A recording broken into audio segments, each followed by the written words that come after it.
Welcome back. We are in Matthew 24. We're finishing off the chapter in verse 36, starting there. No one knows about that day or hour, not even the angels in heaven, nor the Son, but only the Father. Okay, so this phrase gets a lot of people, so we're going to dive just slightly into this one. But no one knows about the day or hour is actually a Jewish phrase that he is referencing here, and it's regarding the Feast of Trumpets, or Rosh Hashanah. Now, this is the only feast that's actually tied to the moon. And it is an unknown, it's a day of uncertainty. They don't know exactly when it takes place every year because of how it does. So it falls on the first day of the seventh month. So we know this much. That part we know. First day of the seventh month. This is the month of Tishri on the Hebrew calendar. But it is marked by the appearance of the new moon, but specifically the first sliver of the crescent moon after the conjunction. So it's that exact moment that has to be observed, and traditionally it's by two witnesses. Interesting, again, of course, going to some of these, some of the things that are told to us later on of two witnesses and all. But when Jesus arrives, he's actually making this. So Rosh Hashanah is a day of uncertainty. It has to be observed. First day, they know when to expect it. So they have to observe for when is the exact moment. They don't know the exact moment because they're waiting on that last sign, to watch the skies for the visibility of this. So this is what he's talking about here. Is I'm giving you all the signs. I'm telling you when it's going to be. Even when the birth of Jesus, there's all these signs that were given. So I'm giving you a sign as to when to look for this. But you're not going to know the exact time and moment. Only my Father knows this, just like the moon. They had to observe it very carefully and cautiously to make sure they knew when that little piece of sliver of the moon began to show.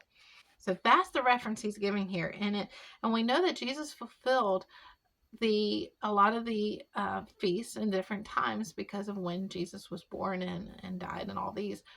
But the Feast of Trumpets has not been fulfilled yet. And so many very much believe that this is the timing of when he will come, is on the Feast of Trumpets, especially because the reference multiple times throughout scriptures gives a very clear picture that this is the timing that he will come back. So let's see, verse 37, as it was in the days of Noah, so it will be at the coming of the Son of Man. For in the days before the flood, people were eating and drinking, marrying and giving in marriage, up to the day Noah entered the ark. And they knew nothing about what would happen until the flood came and took them all away. That is how it will be at the coming of the Son of Man. 2 men will be in the field, one will be taken, the other left. 2 women will be grinding with a handmill, one will be taken and the other left. Okay, so like the flood, they were going about their normal daily activities. They were marrying, they were drinking, they were doing all the normal party things because life was good to them. They didn't see anything that gave them a clue that something was bad. There was no storm clouds, there was no hints of rain. Everything looked good. They were prospering. Nothing looked bad. There was no indication to them other than the word of Noah that there was going to be a flood. And so life went on. And that is what he's saying, is life's going to be continue on. It's going to be good. It's going to be great. But when Jesus returns, it's going to be, keep your eyes on the sky, because when Jesus returns and takes his people away, one will be taken and one will be left. You do not want to be the person that's left. So then we continue in verse 42. Therefore, keep watch. Exactly. Going back to that picture. Keep watch, because you do not know on what day your Lord will come. But understand this, if the owner of the house had known at what time of the night the thief was coming, he would have kept watch and would not have let his house be broken into. So you also must be ready, because the Son of Man will come at an hour when you do not expect him. So watch, be actively prepared. And there's some verses let's look up. Let's see. The first one is 1 Thessalonians 5:2, because this is all unexpected time. Although you're given a clue as to when that's going to be, you don't fully know when it will happen. So 5 verse 2 says, for you know very well that the day of the Lord will come like a thief in the night. So most people are feeling safe, and actually says this in verse 3.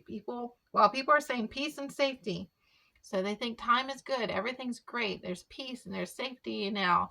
There's no wars. Everything is great because we've had the hints of wars, but now is the time and there's peace and safety. Destruction will come on them suddenly as labor pains on a pregnant woman, and they will not escape. But you, brothers, are not in darkness, so that this day would surprise you like a thief. You are all sons of the light and sons of the day. We do not belong to the night or to the darkness.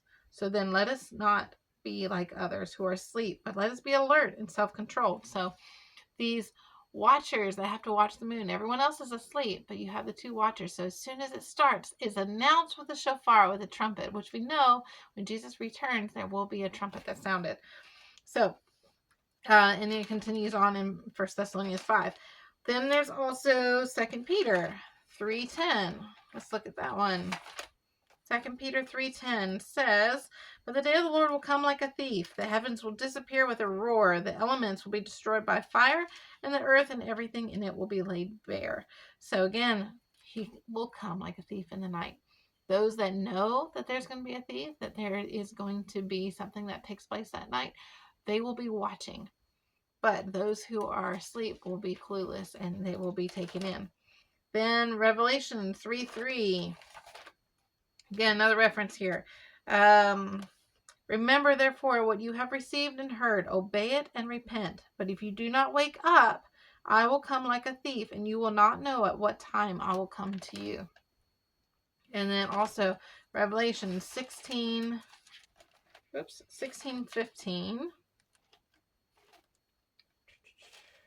There we go. "Behold, I come like a thief. Blessed is he who stays awake and keeps his clothes with him, so that he may not go naked and be shamefully exposed." So, what is he saying in all this? Be prepared. Understand the times. Be prepared. I'm not telling you that I'm giving you all of these warnings so that you know to be on the watch. Don't be completely clueless and don't bury your head in the sand and going, I just don't understand anything about this end time stuff. I don't understand anything about Revelation. I don't understand anything about Daniel. I don't understand all these things. So I'm just going to bury my head and just hope whenever it happens that I'll be taken out. That is the worst approach to take. He is saying, be actively watching, be prepared, make sure your house is right, make sure your heart is right, that you are ready, that you know the signs, and that when he comes, that you will not be the one that is left. Verse 45, "Who then is the faithful and wise servant, whom the master has put in charge of the servants in his household, to give them food at the proper time? It will be good for that servant whose master finds him doing so when he returns. I tell you the truth, he will put him in charge of all his possessions. But suppose that servant is wicked and says to himself, my master is staying away a long time. And then he begins to beat his fellow servants and to eat and drink with drunkards. The master of that servant will come on a day when he does not expect him, and an hour he's not aware of."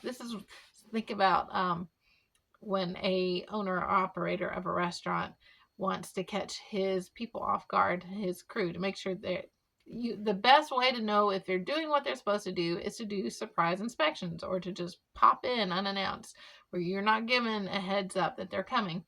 So you just pop in and you will be able to tell more about your staff, about what your servants are doing, according to this, what your servants are doing, and are they doing the right thing, or are they just performing for you when you come and they know you're coming? So he's doing a surprise inspection here, if you will. So the master of that servant will come on a day when he does not expect him, and in an hour he is not aware of. He will cut him to pieces and assign him a place with the hypocrites, where there will be weeping and gnashing of teeth. So it is always our choice.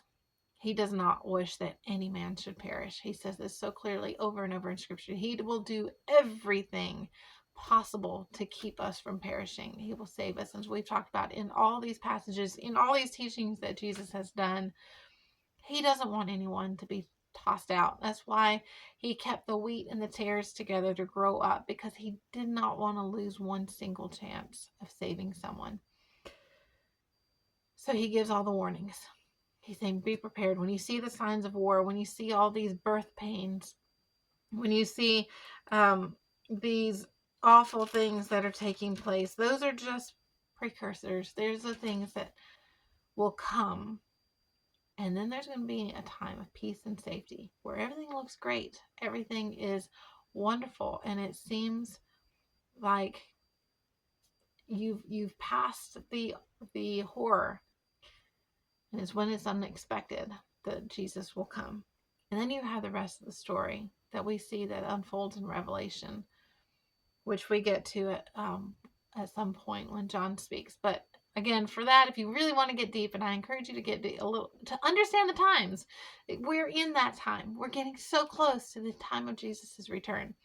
So if you really want to understand and be prepared, just like Jesus is saying, know, understand, be watchful, be an active watcher, then go watch some of these videos that John Bevere has posted about the end times. Go watch even my husband's videos.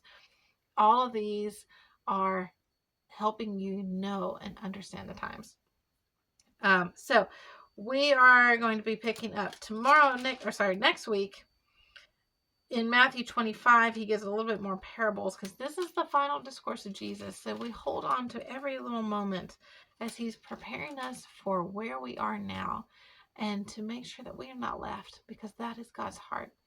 He wants us to be saved. He wants us to know him, to be in his presence, and not to be left behind, whether this is the end times or whether it's that we are separated from God for eternity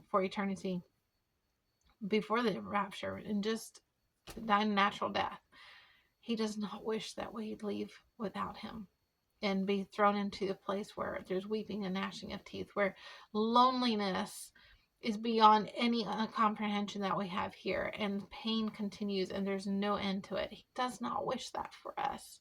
He wishes for us to be in heaven with him, filled with his presence and light and companionship of him, but also the feast that he throws for us, the beauty and the glory of everything that is in heaven as we're in his presence. So that is his heart, and that's why he gives so much warnings here in this final, before he leaves the earth. He's giving all of this discussion to keep us from being in that place that he so desperately does not want us to go to hell, so that we can go to heaven with him. So we'll pick up next week. I think this kind of wraps up the chapter, so I will see if I can do a little bit more about the Eve story. There's that little study I'm doing tomorrow as well.